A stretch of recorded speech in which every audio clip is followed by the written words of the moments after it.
മനുഷ്യനായിരിക്കും. ഉസ്താദിനൊക്കെ എപ്പോഴും അത് രാവിലെ കട്ടൻ ചായക്കോ ചേർന്നിരുന്ന് കുടിക്കും, ബിസ്ക്കറ്റൊക്കെ തിന്നുന്ന മനുഷ്യനാണ്. എന്നിട്ട് പോയിട്ട് ഫിത്തിന പറഞ്ഞു കൊടുക്കും. ലത്തി വിച്ചാടേന്ന് ഇവിടെ വന്ന് തിന്നിട്ട് ഇവിടെ വന്നിട്ട് പറയും, ഉസ്താദ് നിങ്ങളെ കുറിച്ച് ലത്തി വിച്ച മോശമായിട്ട് പറയുന്ന, അടുത്ത മാസം നിങ്ങളെ മാറ്റുമെന്നാ തോന്നുന്നത്. സംഭവം കണ്ടിട്ട് അങ്ങനെയാണ്. നിങ്ങൾ എവിടുന്ന് വണ്ടി വിടാൻ തീരുമാനിച്ചിട്ടില്ല. എൻ്റെ അടുത്ത് അങ്ങനെ സംസാരിച്ചിരുന്നു. ഇത് രണ്ടുപേരും ഇതൊന്നും അറിയുന്നില്ല സംഭവം. എന്നാ ഒരാളാണ് പ്രചരിപ്പിക്കുന്ന എങ്ങനെ,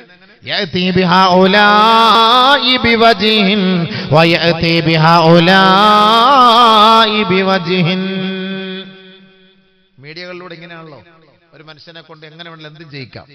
വലത് കൈ കൊണ്ട് വെള്ളം കുടിക്കുന്ന മനുഷ്യനെ ഇടത് കൈ കൊണ്ട് വെള്ളം കുടിപ്പിക്കുന്ന ആട്ടാക്കും. വലത് കൈ കൊണ്ട് ഭക്ഷണം കഴിക്കുന്നതിനെ ഇടത് കൈ കൊണ്ട് ഭക്ഷണം കഴിക്കുന്നവനായിട്ട് മീഡിയക്കകത്താക്കി കൊടുക്കും. ആവശ്യമില്ലാത്ത പരിപാടികളൊക്കെ ചേർത്ത് വെച്ചു കൊടുക്കും. എന്നിട്ട് നിസ്കരിക്കാനും വരും, നോമ്പ് കുടിക്കാനും വരും, ഇബാദത്തെടുക്കാനും വരും. അപ്പൊ ഇവിടെ വരുമ്പോ ഒരു മുഖം, അവിടെ മീഡിയക്കകത്ത് കയറുമ്പോ മറ്റൊരു മുഖം. അപ്പൊ ആരാ ഇവൻ? ഇവൻ ജനങ്ങളിൽ ദുഷിച്ചവനാണ്, നികൃഷ്ടനാണ്. നബിയുനാ റസൂലുള്ളാഹി ഇവനെ കുറിച്ച് അല്ലാഹുവിന്റെ റസൂൽ പറഞ്ഞ വാക്കെന്താ? വൻ കാന ദാ ലിസാനൈൻ ഫഇന്നല്ലാഹ യജഅലു ലഹു ലിസാനൈൻ മിന്നാർ. ആരെങ്കിലും ദുനിയാവിൽ രണ്ട് നാവോടുകൂടി സഞ്ചരിച്ചാൽ, രണ്ട് മുഖഭാവത്തോടുകൂടി സഞ്ചരിച്ചാൽ, നാളെ ആഖിറത്തിൽ അല്ലാഹു സുബ്ഹാനഹു വ തആല നരകത്തിന്റെ തീയാലുള്ള രണ്ട് നാവ് ഇവന് നൽകുമത്രേ.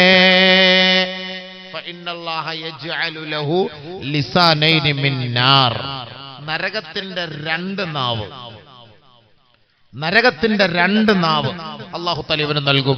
നബിയുനാ ശഫീഉനാ റസൂലുള്ളാഹി.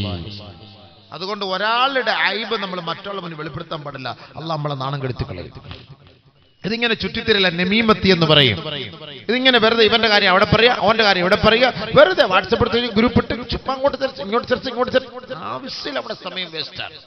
ലാ തുളയ്യൂ ഔഖാതകും ഫഇന്നൽ വഖത ദഹബുൻ വലാ തുളയ്യൂഹാ. സമയം നിങ്ങൾ വേസ്റ്റാക്കല്ലേ, അത് സ്വർണ്ണാണ്. സമയം അമൂല്യ നിധിയാണ്, അമൂല്യ സമ്പത്താണ്. അത് നിങ്ങൾ നഷ്ടപ്പെടുത്തരുത്. ആവശ്യമില്ലാത്ത കടിപിടിക്ക് വേണ്ടി നിങ്ങൾ സമയം ചെലവാക്കാൻ പാടില്ല. നന്മകൾക്ക് വേണ്ടി നിങ്ങൾ ആ സമയം ചെലവാക്കുക. ഇതൊക്കെ നാളെ ആഖിറത്തിൽ അല്ലാഹുവിന്റെ മുന്നിൽ ഇതിന് ചോദ്യമുണ്ടാകും. നിങ്ങൾ ആവശ്യമില്ലാത്ത ചർച്ചയ്ക്ക് വേണ്ടി, തർക്കങ്ങൾക്ക് വേണ്ടിയും നിങ്ങൾ ഇതിനു വേണ്ടി പരിശ്രമിച്ചാൽ തീർച്ച നാളെ ആഖിറത്തിൽ അതിന്റെ നഷ്ടമുണ്ടാകും. നബിയുനാ ശഫീഉനാ റസൂലുള്ളാഹി സ്വല്ലല്ലാഹു അലൈഹി വസല്ലമ തങ്ങൾ പറയുകയാ, അന സഈമുൻ ബിബൈത്തിൻ ഫീ റബലിൽ ജന്ന. സ്വർഗത്തിന്റെ കൊട്ടാരം കൊണ്ട്, സ്വർഗത്തിന്റെ പൂമുഖത്ത് ഞാൻ ഇതാ ഒരു ഭവനം കൊണ്ട് ഞാൻ വാഗ്ദാനം ചെയ്യുകയാ. ഏ ഉമ്മത്തികളെ, നിങ്ങൾക്ക് സ്വർഗലോകത്തൊരു കൊട്ടാരം വേണമോ? ആ കൊട്ടാരം നിങ്ങൾക്ക് നൽകാമെന്ന് ഞാൻ ഇതാ ഉറപ്പ് നൽകുകയാണ്. ഫീ റബലിൽ ജന്ന. അത് സ്വർഗത്തിന്റെ പൂമുഖത്താണ്, സ്വർഗത്തിന്റെ പൂമുഖത്താണ്. ആദരവായ റസൂലുള്ളാഹി സ്വല്ലല്ലാഹു അലൈഹി വസല്ലമ തങ്ങൾ പറഞ്ഞപ്പോ, ആർക്കാണ് ഹബീബ് ഈ സ്വർഗത്തിന്റെ കൊട്ടാരവുമായി അങ്ങ് സാക്ഷ്യം വഹിക്കുന്നത്? ആർക്ക് വേണ്ടിയാണ് നബിയേ?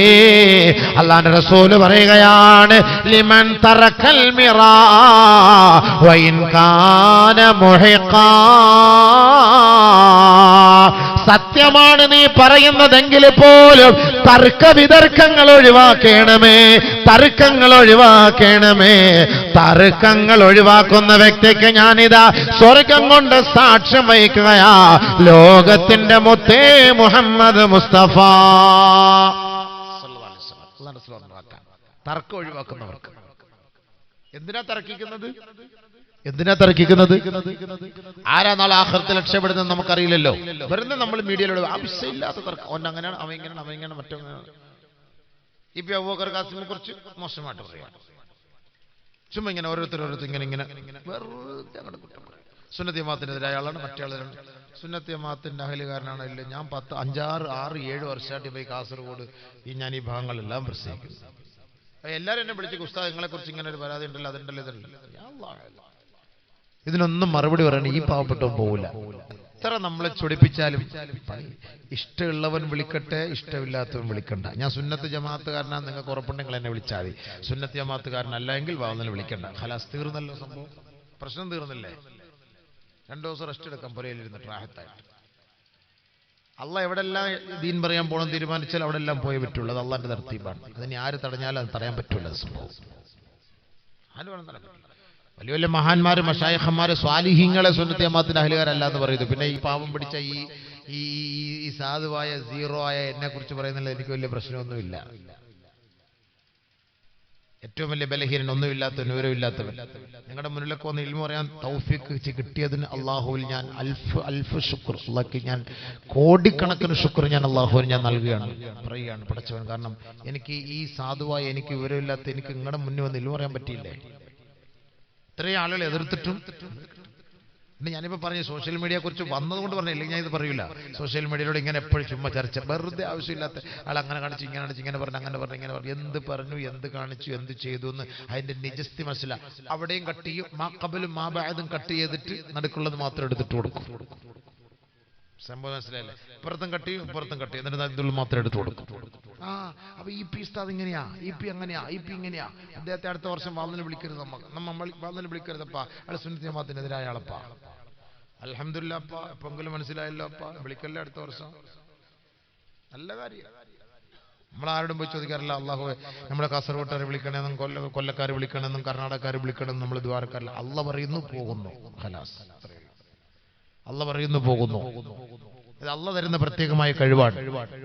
അള്ള തരുന്ന കഴിവുകൊണ്ട് മാത്രമാണ് ശ്രമിക്കുന്നത്. അള്ള തരുന്ന കഴിവുകൊണ്ട് മാത്രമാണ് ഈ ആളുകളെ കിട്ടുന്നത്. ഇതൊക്കെ അള്ളാന്റെ തർത്തീബാണ്, അള്ളാന്റെ തീരുമാനമാണ്. അവൻ തീരുമാനിക്കുന്നു നീ പോകണ്ട, അവൻ തീരുമാനിക്കുന്നു പ്രശ്നിക്കണമെന്ന്, അത് യാഥാർത്ഥ്യമായിരിക്കും. അതുകൊണ്ട് ഒരു വ്യക്തിയെ കുറിച്ച് അറിയാതെ, മനസ്സിലാക്കാതെ, വെറുതെ ആവശ്യമില്ലാതെ മീഡിയകളിലൂടെ നിങ്ങൾ അങ്ങോട്ടും ഇങ്ങോട്ടും പ്രചരിപ്പിക്കരുത്. അത് നിങ്ങൾക്ക് ഞാൻ തരുന്ന ഉപദേശം. ഒരുപക്ഷെ നിങ്ങളുടെ മൊബൈലിൽ ഇത് സംഭവം വന്നു. ഞാൻ ഈ അടുത്ത സമയത്ത് അൻസിബ ഹസൻ എന്ന് പറഞ്ഞിട്ട് ഒരു സിനിമാ നടിയുണ്ട്. ഒരു സിനിമാ നടി അൻസിബ ഹസൻ, അറിയായിരിക്കും അല്ലേ? ചെറുപ്പക്കാർക്കൊക്കെ അറിയായിരിക്കും. അൻസിബ ഹസൻ എന്ന് പറഞ്ഞൊരു സിനിമാ നടി, മുസ്ലിമാണ്. എല്ലാവർക്കും അറിയാമായിരിക്കും ഇല്ലേ? അറിയാവോന്ന് ചോദിച്ചാൽ അറിയാന്ന് പറഞ്ഞ സിനിമ ആണെന്ന് പറഞ്ഞാൽ മനസ്സിലാക്കി പോകും. അതുകൊണ്ട് ആരും മിണ്ടാത്തത്. എന്തായാലും പോട്ടെ, ഹൈർ. അതൊന്നും വലിയ കാര്യമില്ലപ്പാ. അതിനകത്ത് നമ്മളിപ്പോൾ എപ്പോഴും വാർത്തകളൊക്കെ നോക്കുന്നത്, നമുക്കിപ്പോൾ ഓരോ വ്യക്തിയുടെ പേര് പറയുന്നില്ല. ഇപ്പം ഞാനിപ്പോൾ നിങ്ങളുടെ മുന്നിൽ കുറെ ഭാവന ഷൂട്ടിംഗ് കഴിഞ്ഞ് പോയപ്പോൾ ഭാവനയെ പീഡിപ്പിക്കാൻ ശ്രമിച്ചു എന്ന് പറഞ്ഞ പത്രത്തിൽ വന്നു. അത് നോക്കുമ്പോൾ ഇതൊക്കെ വാർത്തയല്ലേ? ഇത് വാർത്ത മനസ്സിലാക്കിയെങ്കിൽ നമുക്ക് അടുത്ത് പ്രസംഗിക്കാൻ പറ്റുള്ളൂ. ഇതൊക്കെ ഓരോ കാര്യങ്ങൾ മനസ്സിലാക്കണ്ടേ? ഇന്നത്തെ സാഹചര്യങ്ങൾ മനസ്സിലാക്കിക്കൊണ്ട് നമ്മൾ പ്രസംഗിക്കാൻ ഇതൊക്കെ നോക്കുന്നുണ്ട്. അതൊന്നും ഒരു പ്രശ്നമാക്കണ്ട, അതൊന്നും ഒരു വിഷയമല്ലെന്ന് നമ്മൾ സൂക്ഷിക്കുക, അത്രയേ ഉള്ളൂ. അപ്പൊ ഈ അൻസിബ ഹസനെതിരെ ഞാൻ ഈ കാസർഗോഡ് തന്നെ ഞാൻ എതിർത്ത് പ്രസംഗിച്ചു. ഞാൻ ബന്ദിയോട് വന്നപ്പോൾ ഞാൻ പ്രസംഗിച്ചു, നരകത്തെ നിഷേധിച്ചു എന്ന് പറഞ്ഞിട്ടൊരു പോസ്റ്റ് കണ്ടിട്ട്, ഇതേപോലെ മീഡിയയിൽ കണ്ടിട്ട് ഞാൻ അവളെ വിമർശിച്ചു പ്രസംഗിച്ചു. നരകത്തിനെ നിഷേധിക്കുന്നവളാണ്, നരകത്തെ എതിർക്കുന്നവളാണ്, ആ മുസ്ലിമായ ആ സിനിമാ നടി നരകത്തെ എതിർക്കുന്നവളാണ് എന്ന ഒരു പോസ്റ്റ് കണ്ടപ്പോൾ എനിക്ക് വലിയ വിഷമായി പോയി. ആരാ പറഞ്ഞത് നരകത്തിൽ പിന്നെ സിനിമ നടിക്കുന്നവർ നരകത്തിൽ പോകുന്ന ആരാ പറഞ്ഞെന്നൊക്കെ ഉള്ള ഒരു തലക്കെട്ടില്, അങ്ങനെ ഒരു എഡിങ്ങിൽ ഒരു പോസ്റ്റ് വന്നപ്പോൾ എനിക്ക് വിഷമായി പോയി. ഞാൻ അതിന്റെ നിജസ്ഥിതി മനസ്സിലാക്കാതെ കണ്ട് വളരെ ശക്തമായി ഞാൻ അതിനെക്കുറിച്ച് പ്രതികരിച്ചു. ഞാൻ ഈ ബന്ദിയോട് അടുത്ത സമയത്ത്, അടുക്കും ബന്ദിയോട് കഴിഞ്ഞ 5-6 മാസത്തിന് മുമ്പ് പ്രസംഗിക്കാൻ വന്നപ്പോൾ ഞാൻ അവിടെ അത് വളരെ ഗൗരവത്തോട് പറഞ്ഞപ്പോൾ എന്തോ ഞാൻ അതിരുവിട്ട് അങ്ങോട്ട് പറഞ്ഞു പോയി. ഞാൻ പിന്നീട് അത് എന്റെ സുഹൃത്തുക്കൾ അത് കട്ട് ചെയ്തിട്ട് എനിക്ക് അയച്ചു തന്നപ്പോൾ ഞാനത് കേട്ടപ്പോഴാണ് പടച്ചോൻ ഇത്രയ്ക്കും ഗൗരവത്തോടു കൂടിയാണ് ഞാൻ പറഞ്ഞത്. നരകത്തെ കുറിച്ച് അത്രയ്ക്ക് കട്ടിക്ക് പറഞ്ഞു പോയി. എന്തായാലും അവളുടെ മനസ്സിൽ അതൊരു മാറ്റം ഉണ്ടാക്കി. അവൾ എന്നെ വിളിച്ചു, കഴിഞ്ഞ ഡിസംബർ 31-ാം തീയതി എന്നെ വിളിച്ചു. അവളും വിളിച്ചു. അദ്ദേഹത്തെ അവളുടെ സഹോദരൻ എന്ന പേരിൽ ഒരാളെന്നെ വിളിച്ചു. എന്നെ വിളിച്ചിട്ട് പറഞ്ഞു, എനിക്കാണ് സംഭവം, നിങ്ങൾ ഏതടിസ്ഥാനത്തിൽ ഇങ്ങനെ സംസാരിച്ചത്, അങ്ങനെ ഇങ്ങനെ ചോദിച്ചു. അപ്പൊ അവളും എന്നെ വിളിച്ചിട്ട് പറഞ്ഞു, ഉസ്താദ് ഞാൻ അങ്ങനെ സംസാരിച്ചിട്ടേ ഇല്ല, റബ്ബിനാണ് സത്യം, ആണായിട്ട് പറയും, റബ്ബിനാണ് സത്യം, ഞാൻ അങ്ങനെ പറയാം. ഞാനൊരു ഖുർആൻ ഞാൻ പഠിച്ചവളാണ്, ഞാൻ ഖുർആൻ പഠിച്ചിട്ട് ഞാൻ അതിൽ ഫസ്റ്റ് റാങ്ക് വാങ്ങിയവളാണ്, ഞാൻ ആഖിറത്തെ പേടിക്കുന്നവളാണ്, മരണത്തെ പേടിക്കുന്നവളാണ്, നരകത്തെ ഭയപ്പെടുന്നവളാണ്, ഞാൻ മുസ്ലിമായി ജീവിച്ച് മുസ്ലിമായി മരിക്കാൻ ഞാൻ ആഗ്രഹിക്കുന്നവളാണ് എന്ന് കുറേ കാര്യങ്ങൾ എന്നോട് പറഞ്ഞു. അപ്പൊ ഞാൻ പറഞ്ഞു, ഞാൻ ഇങ്ങനെ പത്രത്തിൽ ഇങ്ങനെ മീഡിയയിൽ കണ്ടപ്പോൾ ഞാൻ പറഞ്ഞു, ഇതാണ് നീ പൊരുത്തപ്പെട്ടവരെ, ഞാൻ ഇൻഷാ അല്ലാഹ് ഇന്ന് തന്നെ ഞാനത് മാറ്റി പറഞ്ഞേക്കാം. ഞാൻ ഡിസംബർ 31-ാം തീയതി എനിക്ക് കോഴിക്കോടായിരുന്നു പ്രസംഗം, ഞാൻ അന്ന് അവിടെ പ്രസംഗിച്ചത്. പിന്നെ പല സ്ഥലങ്ങളിലും ഞാൻ പ്രസംഗിച്ചു. കാരണം നിരപരാധിത്വം നമ്മൾ പറഞ്ഞു, കാരണം നമ്മുടെ ഭാഗത്ത് നിന്ന് വന്നുപോയ അപാകതയാണ്. നാളെ ആഖിറത്തിൽ നമ്മൾ പിടിച്ചു നിർത്തപ്പെടും.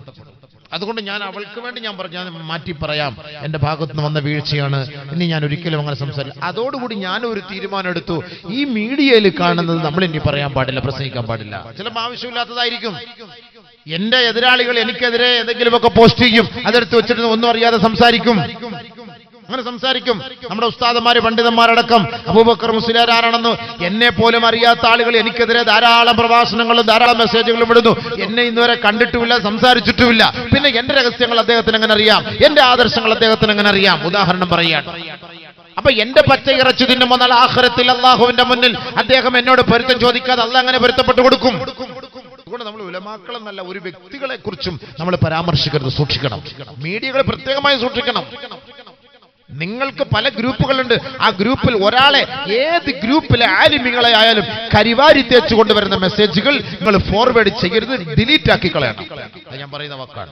നമുക്ക് വേണമെങ്കിൽ മനസ്സിലാക്കിയാൽ മതി. അത് ഏത് ഗ്രൂപ്പിലെ ആലിമാകട്ടെ, ഏത് ഗ്രൂപ്പിലെ സഹോദരങ്ങളാകട്ടെ, ഒരു വ്യക്തിഹത്യ നടത്താനുള്ള ഒരു തീരുമാനമാണ് നിങ്ങളുടെ ഈ സോഷ്യൽ മീഡിയകളുടെ പ്രയോജനമെങ്കിൽ, പ്രവർത്തനമെങ്കിൽ, അതിനുവേണ്ടിയാണ് നിങ്ങൾ സമയം മെനക്കെടുന്നതെങ്കിൽ നാളെ അള്ളാഹുവിന്റെ മുന്നിൽ നിങ്ങൾ സമാധാനം പറയേണ്ടി വരും. ഒരു വ്യക്തി ആരാണ്, അദ്ദേഹത്തിന്റെ വ്യക്തിത്വം എന്താണ്, ഇത് നമുക്കറിയുകയില്ല. നമ്മൾ വിചാരിക്കും ഞാൻ നല്ലവനാണ്, ഞാൻ നല്ലവനായതുകൊണ്ടാണ് ഞാൻ മറ്റുള്ളവനെ കുറ്റം പറയുന്നത്. ഇല്ല. നബിയുനാ റസൂലുള്ളാഹി സ്വല്ലല്ലാഹു അലൈഹി വസല്ലമ തങ്ങളുടെ കാലഘട്ടത്തിൽ ഒരു സ്വഹാബി വഫാത്തായി കിടക്കുകയാ. സ്വഹാബാക്കൾ എല്ലാവരും ആ മയ്യത്തിന്റെ അരികിലേക്ക് പോവുകയാണ്. തൗഫിയ റജുലുൻ മിനസ് സ്വഹാബാ, അല്ലാഹുവിന്റെ റസൂൽ സ്വല്ലല്ലാഹു അലൈഹി വസല്ലമ തങ്ങളും ആ മയ്യത്തിന്റെ അരികിലേക്ക് എത്തുകയാണ്. ഒരു സ്വഹാബി കടന്നു വന്നിട്ട് പറയുന്നു, ഫഅബ്ശിർ ബിൽ ജന്നാ നബിയേ, ഇദ്ദേഹത്തിന് സ്വർഗ്ഗം കൊണ്ട് സന്തോഷ വാർത്ത അറിയിക്കൂ ഹബീബേ, സ്വർഗ്ഗം കൊണ്ടുള്ള സന്തോഷ വർത്തമാനം അറിയിക്കൂ ഹബീബേ.